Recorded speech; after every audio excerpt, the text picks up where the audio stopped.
जालंधर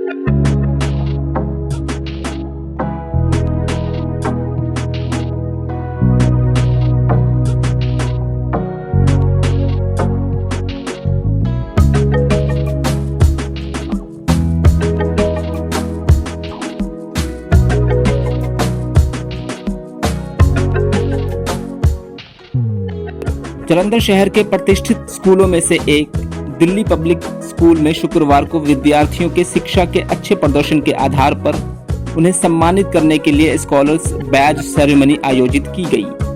इस अवसर पर दैनिक उत्तम हिंदू के मुख्य संपादक श्री इरविन खन्ना एवं श्रीमती वीनू खन्ना विशेष अतिथि के रूप में मौजूद रहे। इस मौके पर डीपीएस के वाइस चेयरमैन श्री अरुण ठाकुर, वसुधा ठाकुर एवं कर्नल A.K. मैनी उपस्थित रहे। कार्यक्रम की शुरुआत श्लोक उच्चारण व ज्योति प्रज्वलित से की गई। श्री इरविन खन्ना ने अभिभावकों व अध्यापक गण को संबोधित करते हुए माँ, गुरु व शिक्षा की अहमियत बताई। उन्होंने ये भी कहा कि बच्चे जब विदेशों का रुख करते हैं तो अपनों से दूरियां बढ़ने लगती है। वहीं अरुण ठाकुर ने कहा, अभिभावक अपने बच्चों को शिक्षा के लिए विदेश अवश्य भेजें, लेकिन ये सुनिश्चित कर लें कि बच्चे अपने देश के प्रति अपना फर्ज जरूर निभाएं। मेरे अजीज़ अरुण जी आजू में बेशक छोटे हैं, पदवी और ज्ञान में बड़े हैं उस हिसाब से। वंदना भाभी की वजह से और यहाँ पे आज आपके सामने खड़ा हूँ। प्रबंधक कमेटी का आभारी हूँ कि उन्होंने मुझे यहाँ पे आपके बीच आने का अवसर दिया। एसी ऑडिटोरियम ये देख के पहली बात जो मन में आती है, अपना बचपन भी याद आया और आज के बच्चों की स्थिति भी याद आ रही है। देख रहा हूँ ज़मीन आसमान का अंतर आ चुका है। जब हम स्कूल में पढ़ते थे, मैं government junior model school Nehru garden road पे जो कुछ सीनियर सेट के साथ जूनियर मॉडल स्कूल वहाँ का पढ़ा हूँ और DAV आगे कॉलेज। तो एक अच्छा भी लगता है, लेकिन एहसास भी होता है कि रफ टफ कैसे होंगे हमारे बच्चे आगे जाके, जिनको अभी एसी से शुरू हो गए, एसी करें। तो एक दोनों नज़रिए हैं उस हिसाब से देखने पर।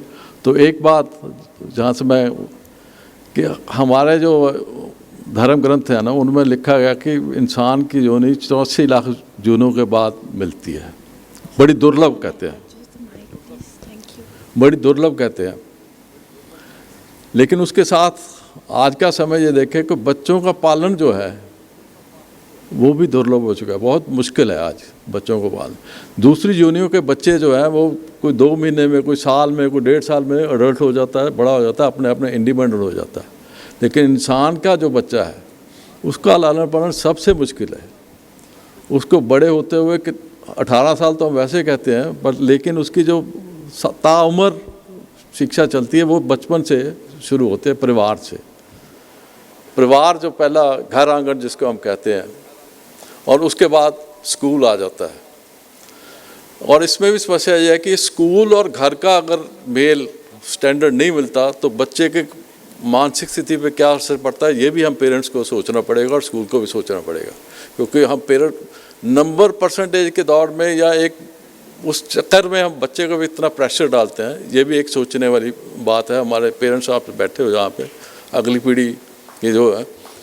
और शिक्षा जो है ना, इसका लक्ष्य कोई परीक्षा पास कर लेना या कोई नौकरी डिग्री लेके कोई नौकरी कर लेना, ये शिक्षा का पूरा लक्ष्य नहीं है। शिक्षा का लक्ष्य तो एक पर्सनैलिटी डेवलपमेंट है। एक पूर्ण रूप से एक आप बच्चे को वो एटमॉस्फेयर दे रहे हो कि वो उस एटमॉस्फेयर में बढ़े फूले, उसका जो मेंटल लेवल वो डेवलप हो और अपना वो एक नया संसार रचने के काबिल हो जाए। जब आप उसको अपने थीम थोपते हो तो कहीं उसकी बाधा डालते हो। फिर वो बोन साइज वृक्ष भी आजकल बनते हैं, वो बोन साइज वाला बनता है, वो वट वृक्ष नहीं बनता। उसको खुलने दे, खिलने दे उसको, वो एक महक उसका जो है प्लस माइनस जो है। कभी आप, मैं क्यों इस बच्चों को सोच रहा था कि प्रोटेक्टेड है ये, आप जब सब जो बैठे पेरेंट्स भी, बच्चे तो हैं ही हैं, आप सब भी भाग्यशाली हैं, क्योंकि डीपीएस स्कूल में आप अपने बच्चों को पढ़ाई करा रहे हैं। आप इतने एक समझे समृद्ध परिवार से हैं जो यहाँ पे बच्चों को पढ़ाई देने के योग्य हुए, और आप ये सोचें कि ये दुनिया में शायद 5 या 6% लोगों के पास ऐसी सुख सुविधा है, 95% तो आए और गए। असली पहचान है इंसान की, वो उसके कर्म से बनती है। शक्ल सूरत वाणी तो पहले सेकंड स्टेप है, फाइनल स्टेज आपका कर्म क्या कहता है, उससे आपकी पहचान बनेगी। और जो शिक्षा का जो मैं पहले कहता था पर्सनैलिटी डेवलपमेंट, आज जो पोस्ट ग्रेजुएट या आगे निकल गए, जो पहले मैंने बात की कि मेरे टीचर जब अध्यापक बने, बीए बीएड करके वो टीचर लग गए, तो उन्होंने शादी की, उन्होंने नहीं की क्योंकि उनके परिवार थे। आज आप उम्मीद करते हैं कि आपका बच्चा एमए एमटेक करके आपके घर में रहे और वो कहे नहीं मैं तो नौकरी, मैं तो बाहर जा रहा हूँ। आज कितने केसेस आप देखते हैं कि बच्चे बाहर सेटल हो गए, कोई अमेरिका, कोई कनाडा, कोई, और पीछे जब आप 70s में पहुँचते हो तो वो आने के लिए तैयार नहीं है आपके पास, क्योंकि कहीं ना कहीं वो जड़ से उखड़ गए। उनकी प्राथमिकता आपने केवल और केवल भौतिक सुख सुविधा में जोड़ दी। समाज के प्रति, देश के प्रति, परिवार के प्रति उनकी क्या भावना होनी चाहिए। एक अनुशासित जीवन, मैं फोकल पॉइंट से जब निकलता हूँ तो मैं अपनी वाइफ से कई दफ़ा सोचता हूँ, मेरी एज के जो रेडी लगा रहे हैं, जो रिक्शा चला रहे हैं, तो मुझे आता है कि मैं कितना भाग्यशाली हूँ, कितना परमात्मा ने दिया हुआ है। वो भी तो इंसान है, वो भी अपना 100 रुपये में, 10 रुपये में, 20 रुपये में, 50 में अपना जीवन जीते हैं ना। हमने बच्चों को 50,000 की सैलरी, लाख रुपए की सैलरी तो दे दी, उसके योग्य तो बना दिया, लेकिन अपनी जड़ से उखाड़ दिया। उसका जो नुकसान भुगतान हमें करना, उसको क्या करेंगे। वो 50,000 की सैलरी ले ले, 25,000 की ले ले, अपने माँ बाप के पास दुख सुख समाज के साथ साझा तो करे। ये संस्कार घर से मिलेंगे, इस बटन स्विच ऑन ऑफ नहीं है कि स्कूल में डीपीसी में आए और आपके बटन जो संस्कार मिलना, ये घर से मिलने हैं, माँ बाप से मिलने हैं।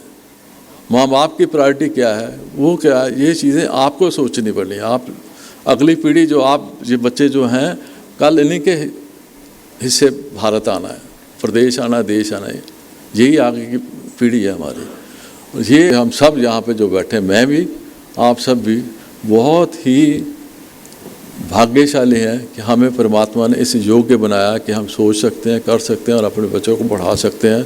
तो इन्हीं के साथ बच्चों को जिन्होंने आज मेडल लिया उनको भी बधाई, और आप सबको भी कि आपने एक अच्छा संस्थान चुना, अच्छा लक्ष्य रखा, और संस्थान वालों को भी, क्योंकि ये एक जो संस्थान भी एक तरह से माली है, इनका जो बगीचा है, इस माली के फूल जो अभी इन्होंने बताया थे कि अलमीनियम इनके आईटी में गए, एनडीए में गए सारे, तो उसकी महक भी इनको मिले, और ये संस्थान भी और आगे बढ़े और समाज देश सबका भला हो। आने वाला भविष्य हमारे ऐसे ही नींव के पत्थर हैं, ये डीपीएस या और स्कूल जो भी हैं, ये सब नींव के पत्थर है। अगली पीढ़ी को पानी दे रहे हैं, सींच रहे हैं, कटाई छिटाई जो भी कर रहे हैं ताकि इनके पर्सनैलिटी में वो निखार आए, ताकि ये समाज में आज आप सोच सकते हैं जो औरत के 26 या 35 टुकड़े करते हैं, उनके क्या संस्कार होंगे। खबर पढ़ते हैं ना रोज़, वो आफ्टर ऑल वो भी तो बच्चे हैं, उनको क्या संस्कार मिले होंगे, किस माहौल में वो रहते होंगे, उनको कोई भावना ही नहीं, कोई एहसास ही नहीं, वे क्या करने जा रहे हैं।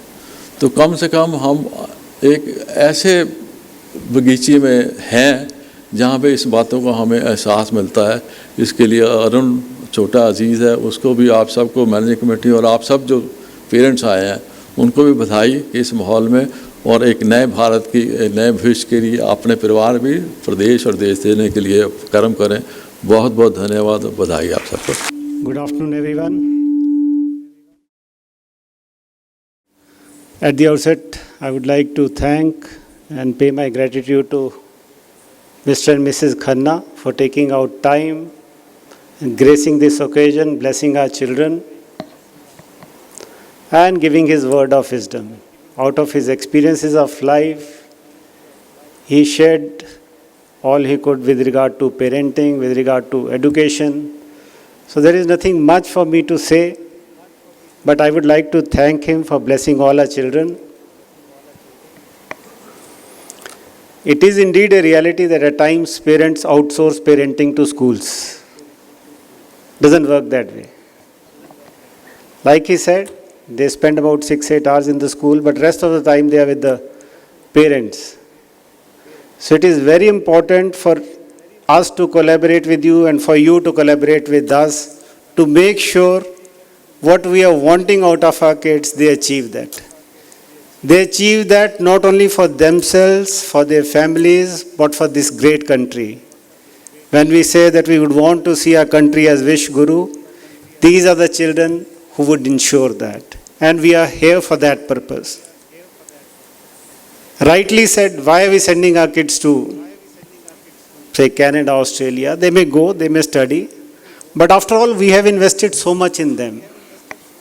When you grow old, you may not need their dollars, you may not need their cars, you may not need their fancy houses, but you would need them by your side.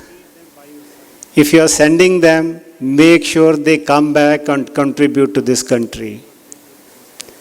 Our freedom fighters, you can take any name, Jawaharlal Nehru, Mr. Patel, Dr. B.R. Ambedkar, they did study abroad, but they came back and fought for the freedom of this country with the vision that sooner or later, if we collaborate with each other, we'll give it the rightful position in the world. And we are heading towards that. The entire world is saying, next 2 decades belong to India. And these kids are going to be beneficiary of that also, and they are going to be the contributor for that also. In a country of 1.4 billion, we hardly have about 5-6 crore taxpayers. The rest of them are those who are wanting from these countries. But we are wanting to create citizens who can contribute to the growth of this country. We have a country wherein we each day in, day out listen of this minority, majority politics. The smallest minority in this country is that of Parsis, less than 50,000 people. For this, at the cost of repetition, I have spoken about it earlier also. A minority of 50,000 people, look at their contribution. They were persecuted from Iran many, many years back. But out of 10 billionaires that we have, 5 belong to these Parsi families. And they are not considered minorities in a country. Look at Tata's contribution to this country. The first airline, the first Cancer Institute, first Institute of Science, first Institute of Social Science. All these great institutions have been their contribution. And when we say our children whom we are investing in, if they go to Canada and Australia and work for them, does it make any sense? So rightfully said, these young kids who've been scholars here, we have to make sure they come back and contribute to this country rather than, going there and work for the development of those countries.